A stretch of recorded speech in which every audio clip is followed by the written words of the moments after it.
But who I see myself in the future, I see myself as a successful person, Indigenous person. But not only in filming, but I also see myself in art as well as music, painting, photography. I'm a multimedia artist. Yeah. So how we doing, y'all? This is Dr. B, and that was Charley Hogan, the star of a brilliant film that was just released on Netflix, Frybread Face and Me. It's a Native American film produced, written, and directed and acted all by Native Americans. Anyway, I was able to catch up with Charley and her mother at the 2024 Mulchitha Fair and Rodeo in Sackatoon, Arizona, and we were able to take a ride around the Gila River Indian Reservation and do this interview. You're gonna love it. Charley and I talk a lot about Indigenous representation in film, how she got started in acting, but there's so much more in this interview. You're really going to enjoy it. Let me tell you, Charley is just such an amazing personality. Big shout out to you and your mother for spending some time with me, hanging out, driving around the Gila River Indian Reservation. It was definitely a good time. So let's jump into the interview right now. School, and I would give gum that she would give me, so I would chew it, and then this girl, like, first time she caught me, she told the teacher, I'm like, dang. Second time I tried hiding it, she's like, open your mouth. Oh my god. She's like looking up and looking down, she's like, okay. And one time I kind of chewed it still, even hiding it perfectly. She's like, she told the teacher. I'm like, dang God. And who was this? Who told on you? This is another classmate. Okay. So oh my god. We realize we're so related. Yeah, she's the same clan as she had. It's the same clan. Yeah, the whole clan group. Okay, just so you guys know, the camera is on. I already pushed record, and you guys, yeah. So we got. You can turn on a little bit of AC. Yeah, that's fine. Really, you're going live? Yeah. So we are in. We're at the Gila River Indian Reservation, just leaving the car and bike show. It's about 5 o'clock. And I'm chilling here with Charley Hogan, the star of Frybread Face and Me. Man, talk about the movie of the year. I don't care what anybody says, that was the movie of the year. I love coming of age stories. Why don't you introduce yourself and talk a little bit about the experience of doing the film, and then we'll kind of get rolling from there. So yeah, it's Charley Hogan yin shift to the chin in slit. My dash using a bashes chin dash tini day dash che kia ani dash another. So hello everyone, my name is Charley Hogan and I am of the Bitterwater clan, born for the Coyote Passing clan. My maternal grandparents are the start of Red Street People clan, and my paternal are Towering House clan. And so I'm here, vibing, living, you know. Living the good life. Living a good life, definitely. For 16 years, I've been living a good life. Going on 17 too. So you're gonna be 17 years old in September. And you were in just an absolutely beautiful movie. Tell us a little bit about the backstory of Frybread Face and Me, kind of how you got the part, and how everything came together. Well, I mean, I did theater before. They were over how do you say it? Virtual. They're virtual more because of the COVID. So I couldn't really do it in person theater performance. Though I did enjoy doing it virtual. I got to stay at home. But it was really fun, both international. That's when I really got into really wanting to do film, and because like I watched a lot of horror movies, so that inspired me hugely. And I'm a big fan of horror. We were talking a little bit about horror films. I mean, real quick, just what's your favorite horror film? Oh man, see, I have two, and they're classics. So you got Halloween and Child's Play. Two great movies. Two outstanding movies. I'm like a big fan of The Shining, The Exorcist. I mean, those are the old school, scary. Those movies still scare me. Scream's the Scream series are fantastic. Definitely. Yeah. So just to let everybody know, we're literally sitting in the car here on the res. Feel free to drive around, Dawn. If you want to drive through the reservation, feel free. Okay. That would be pretty cool, yeah. So how did you get the part to the film? Did you get a call from somebody saying, hey, we'd like you to come and try out for it. Can you kind of tell us a little bit about that story? Yeah, so again, after I did those 2 theaters virtually, I wanted to challenge myself. And luckily my mom was like, hey, do you want to get into filming? So I said, yeah, let's try it, something new. I'm a kid still, so like obviously I want to experience new things.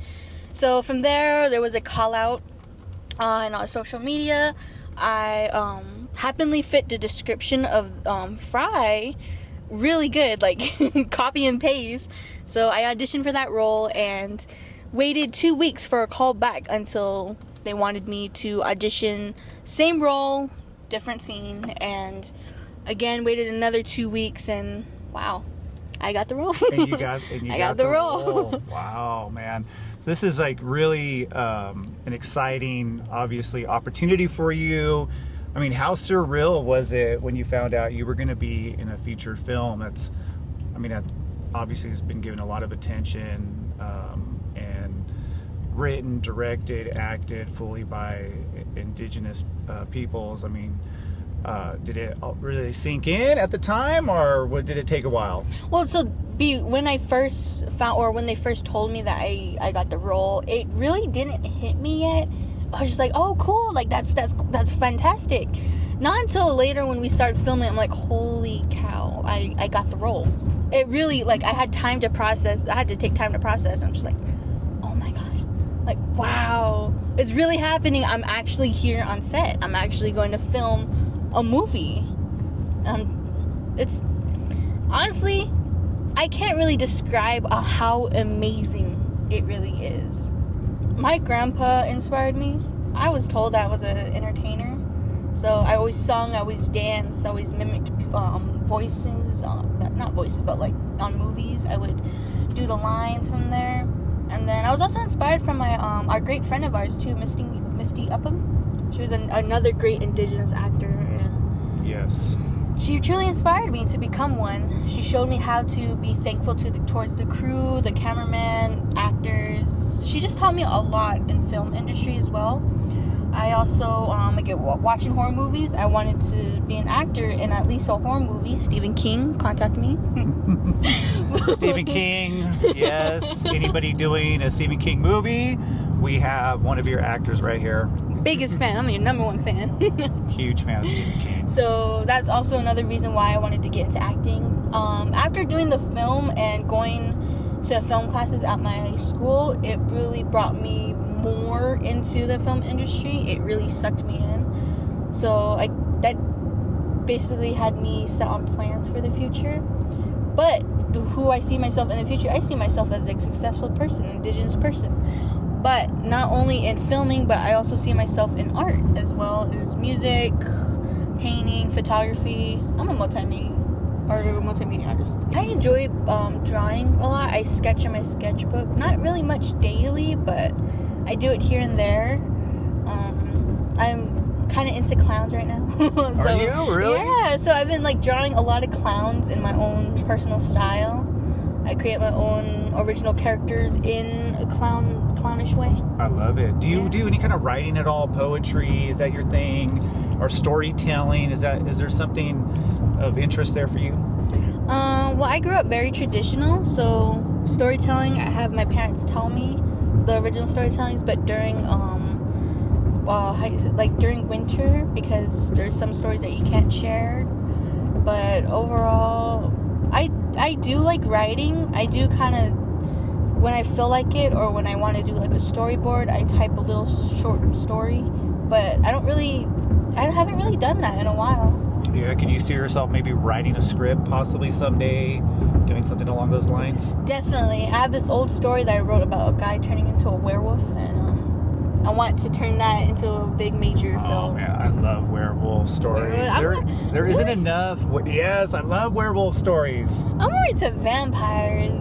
You know what? Vampires are cool, but I don't know. I have something with werewolves. Vampires were really cool until, what was the book that came out? Twilight? The Twilight. Yeah, that kind of like, I don't know, kind of ruined it for me for vampires. You know what? It's funny because for vampires, I was into Dracula. Twilight was there. Yeah. I was also into Vlad the Impaler. Really got me into more. Yeah. There's Queen of the Damned. Oh, Queen of the Damned. That's my favorite movie Cult too. classic. But that's when I really got into a vampire. I had that vampire obsession. I wanted to become a vampire. I wanted to be pale. But yeah, there isn't really a good werewolf film, not something recently anyway. So a story like that would be fantastic. It'd be really, really cool. I feel like for this one though, it'd be more like a high school cliche kids type way. I like that. So just a short summary on how I wrote it was just these kids having a sleepover, super excited, and so then the lights went out, lightning, thunder, and then later on, each like separately they go missing. You can hear screams in the dark, and a little bit of comedy. For the jokes, obviously, and the sleepovers, and so then the end it leaves a little cliffhanger. Ooh. Don't tell us the cliffhanger though, because we don't want anybody to steal Got you. Don't want anybody to take it. Keep that close, and then that way when you write it, it's yours. It's yours. Yeah. So getting back to Frybread Face and Me, can you tell us about your character and the story? Because it's a very powerful story. So for the plot, it's basically Benny, a city native, who comes spend his summer over at his grandmother's house because of his parents getting a divorce. And from then on, he meets his cousin, Frybread Face. Now, from there, both of them are causing troubles. They're getting along well. They're just little mischiefs, little demons running around. But for my character, Frybread Face, she's a little chubby girl.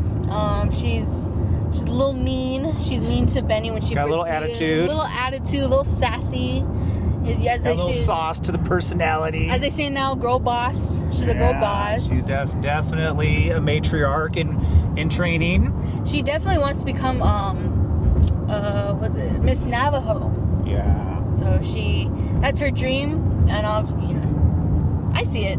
I can see myself in there too. Oh, yeah, I see it completely. She's grumpy at times. She's grumpy. She's very close to her grandma too. I was very close with my grandpa. Yeah. So did you see a lot of yourself in the character that you played? Kind of tell us how you went about kind of bringing that role to life. A lot of people, it's acting, right? Because some people are literally completely not connected to the characters that they play. Did you feel like you were connected to your character, and how so?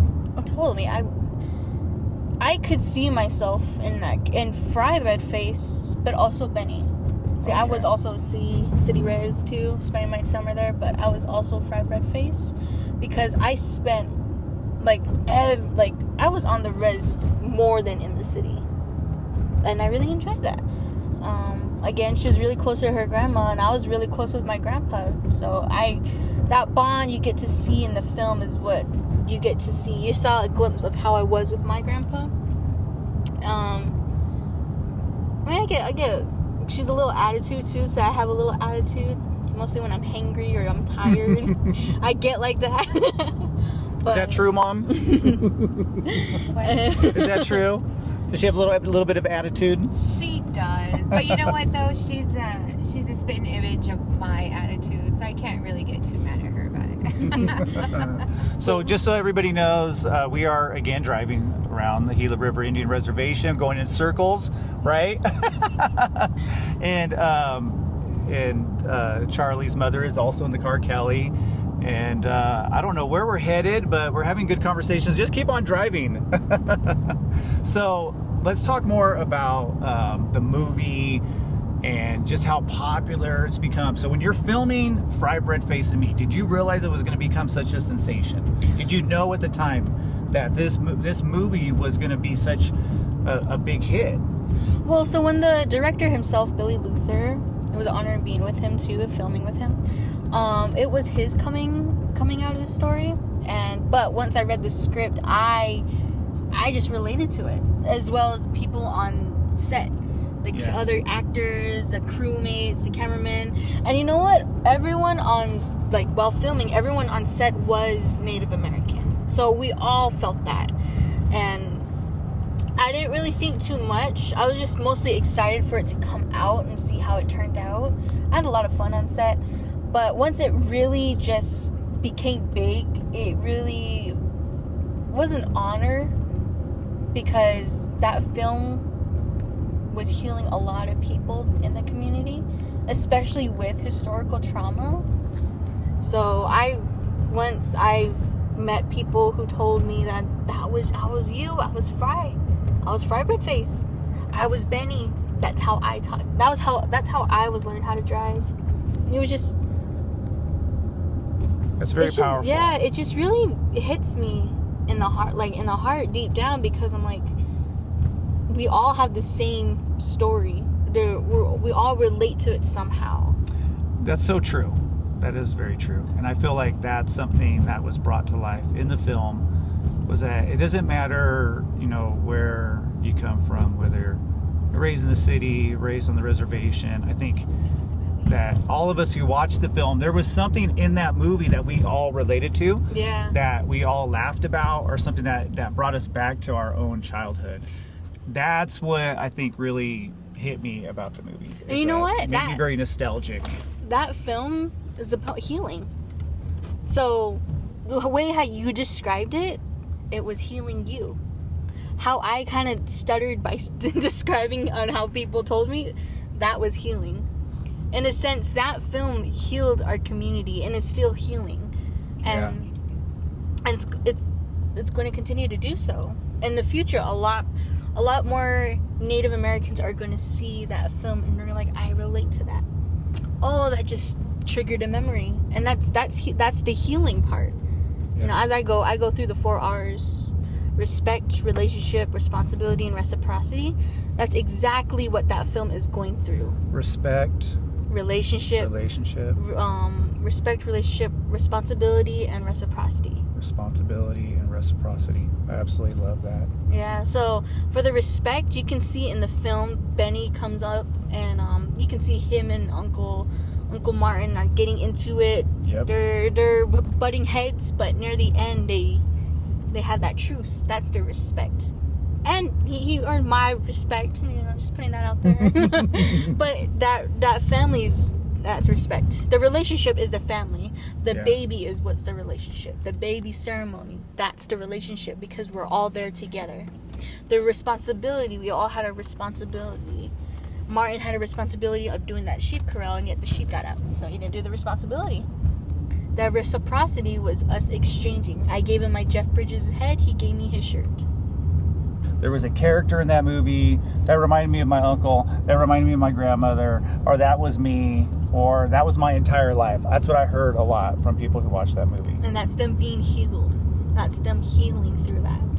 I don't want to give too much of the plot away, especially for people who've yet to watch it, because there's some people out there who are a little slow and haven't checked out Frybread Face and Me. Hashtag spoiler alert. Hashtag spoiler alert. We don't want to say too much. But how about awards that you've won? Anything that has been really just great coming from the film? Can you talk a little bit about that? Yeah, so I was nominated during that film. Kier was also nominated for the Best Male Roles. The Young Academy Awards. Young Academy Awards. It's almost like the Academy. It's like the the Young Academy Awards is like the Academy Awards, but for the young actors. Young actors. Yeah. I mean, so me and Kier, we were both nominated for that. Wow. One thing that we got to remember is that we will always be a part of these stories, and we will always be in these spaces. And when it comes to challenges that a lot of persons of color, if you will, including Indigenous communities, we're now at a point where we are taking control of telling our own stories, and we're taking control of being able to bring in our own voices when it comes into these settings. Now, when it comes to the entertainment industry, there's always going to be the positive and negatives that come into it. That's always going to be there. But I think our responsibility in this industry is to understand and to teach our youth on how to work through these challenges. And so we had a great team. Charley and the whole cast in Frybread Face and Me had a great team. We had, great representation. We had a great just everyone that was a part of it. One of the uniqueness about this film was that a majority of the film crew were Navajo and were Native American. And for us to lock arms and join together, and I am just super proud to have Charley have been a part of that, because a majority of them who are veterans, you know, you got Martin Sandsmeyer, you have Jeremiah Bitsui that was part of it, you got Kahara Hodges, all of them had taken Charley under their wing, taken both kids under their wing actually, because they have experience in these industries. And so I think that in itself kind of explains what Charley was talking about with the relationship. It wasn't just a relationship within the film, it was the relationship they built on film. And the reciprocity in that sense was they were able to protect her. And the family that she's created along the way as well have been able to really step up and protect her in these entertainment, you know, meetings. And so that's basically... Yeah, because the industry can be kind of icky, right? Oh, definitely. And I think in any industry. And 100%. Right. And I kind of think, you know, aside from Charley's experiences, just from my personal experiences in these spaces,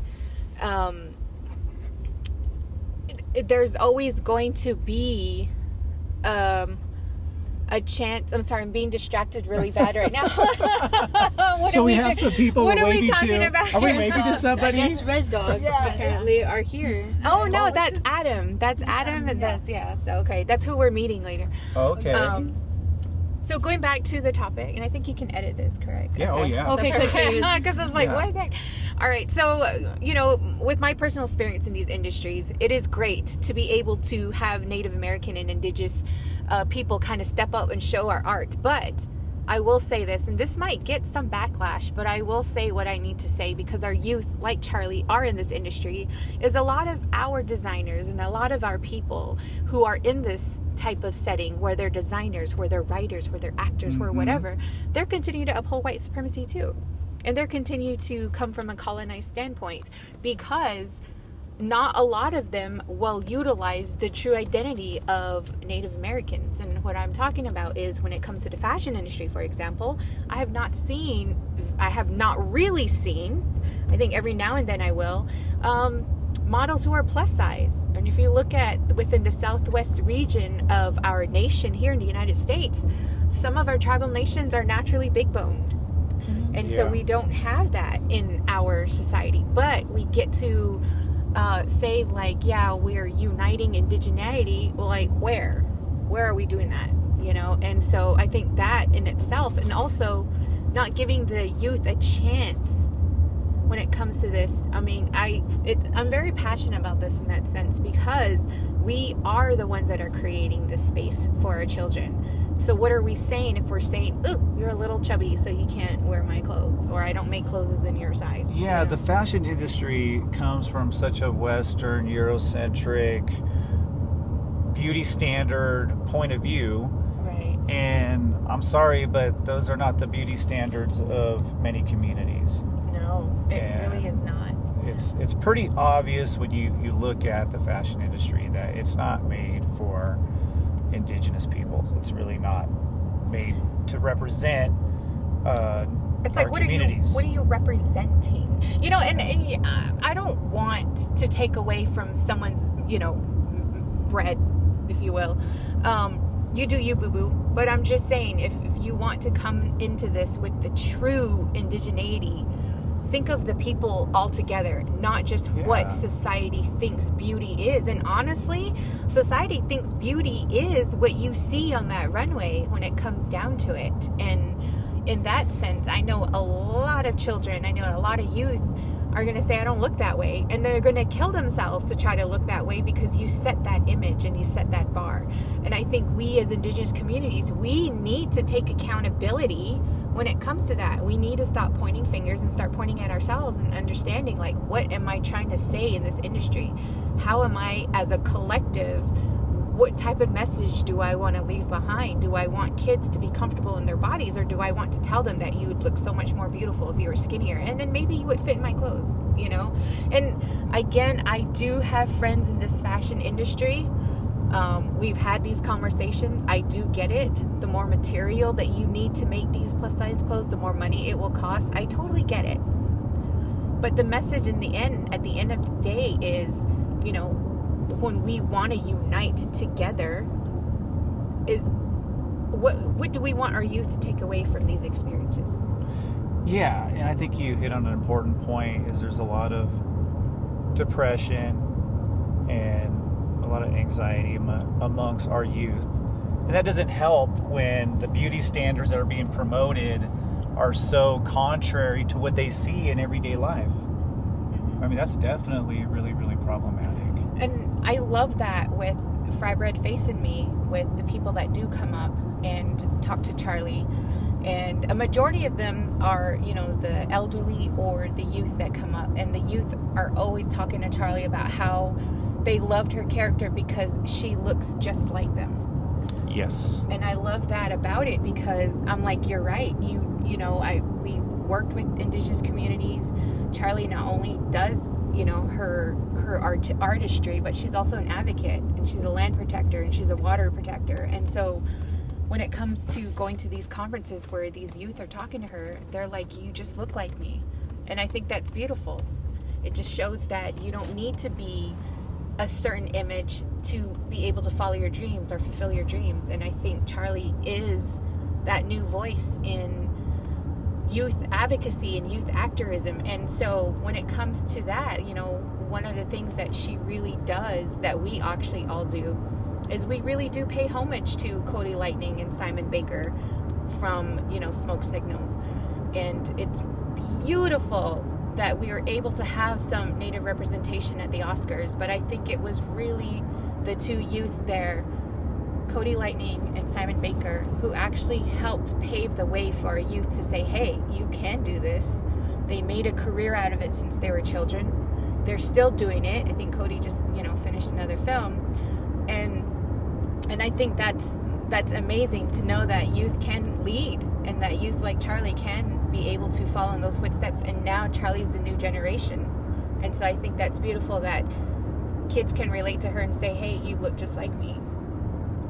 Yeah, no, I think that's an important part of the film, why so many people in the Indigenous community can relate to it, because they're seeing a reflection of what they see every day or what they experienced growing up, as opposed to, you know, I'm a little older, and when I grew up, I didn't see any kind of representation, and I just saw white folks on TV.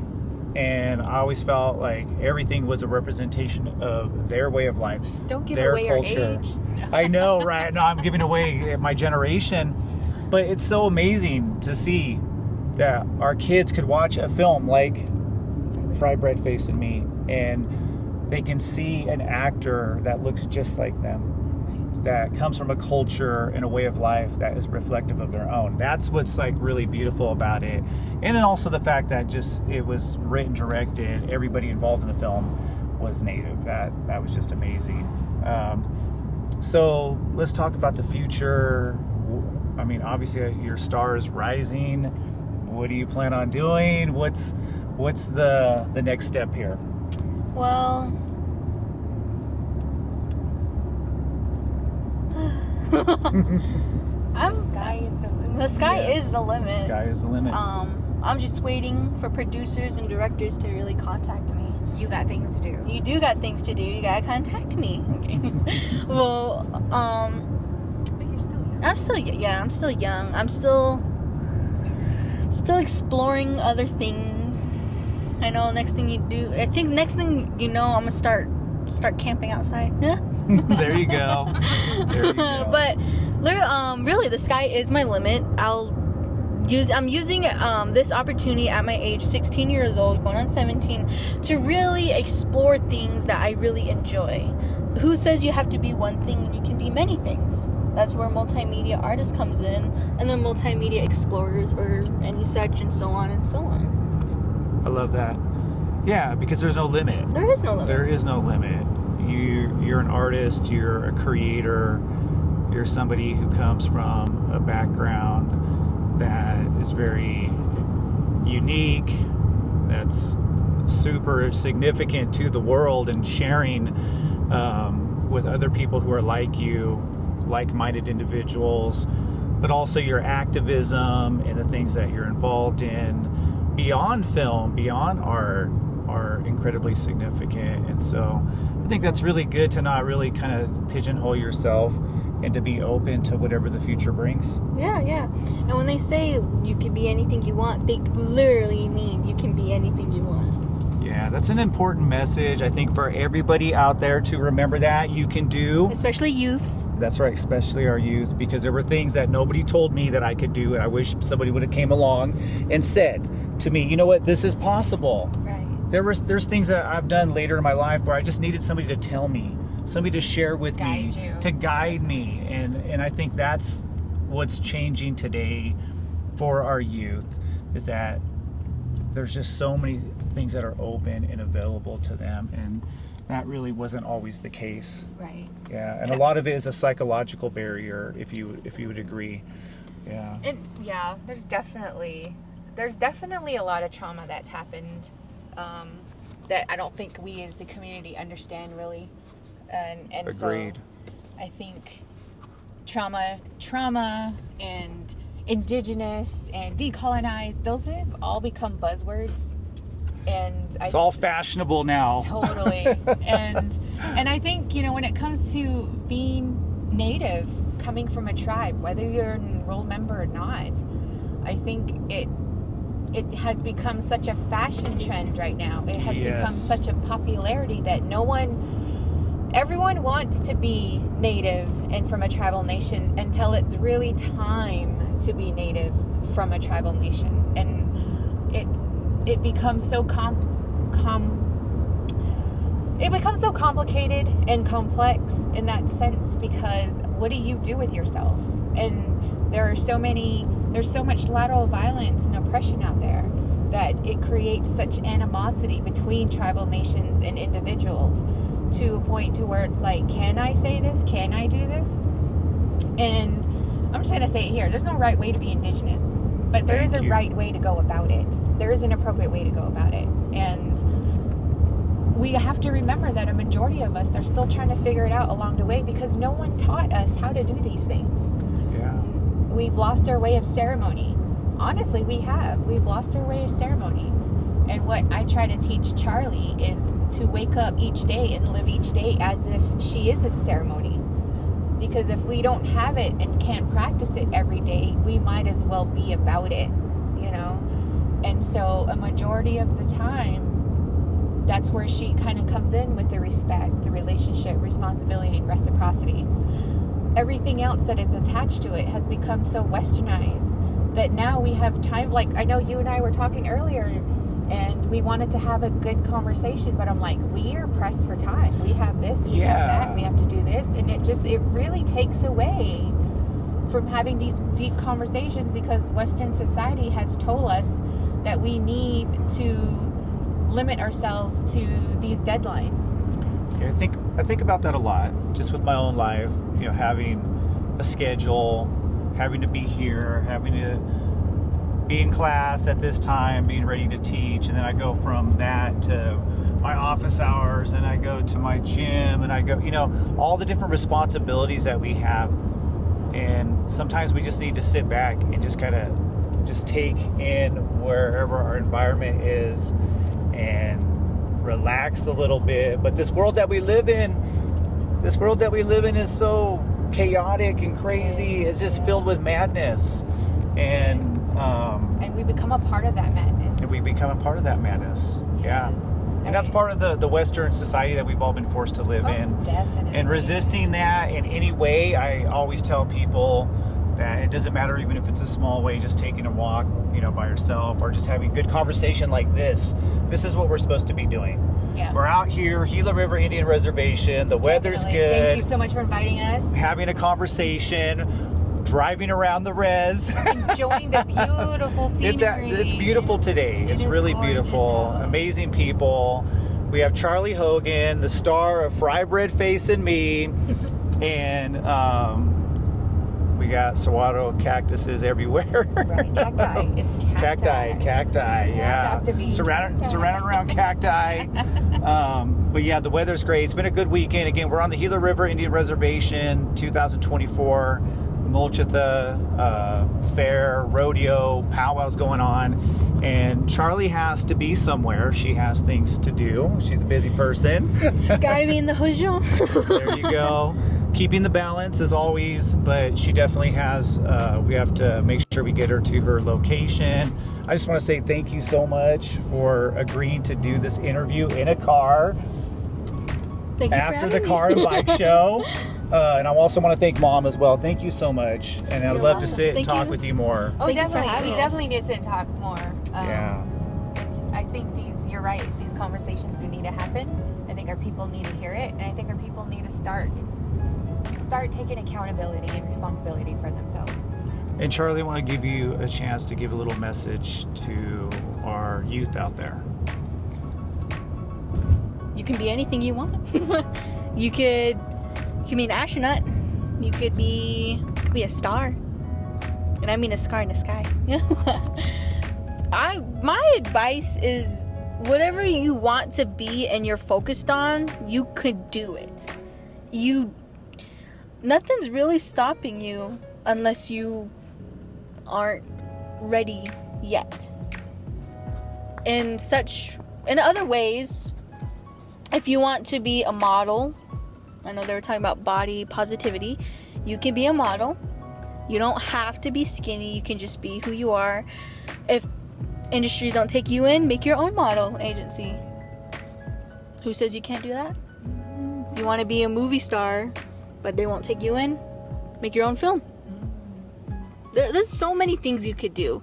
Whatever you want to be, but they say no to you, just do it your own. Make it your own way. I love that. No Make cap. it your own way. Don't. That's going to be my new mantra. Make it your own way. Make it your own way. Because, I mean, we have no disrespect to parents here, but we have parents sometimes holding us back. I'm not saying you are. But in observations in other youths, we have parents who do hold back their own kids in being successful or being who they want to be due to historical trauma of their own trauma. But if they could use that, well, not use it, but just have a way to heal themselves through that trauma, they could help their kids do anything they want. Again, the sky is the limit. Unless you want to go beyond space. Space is your limit. No judgments. But make it your own way. Like, just do you.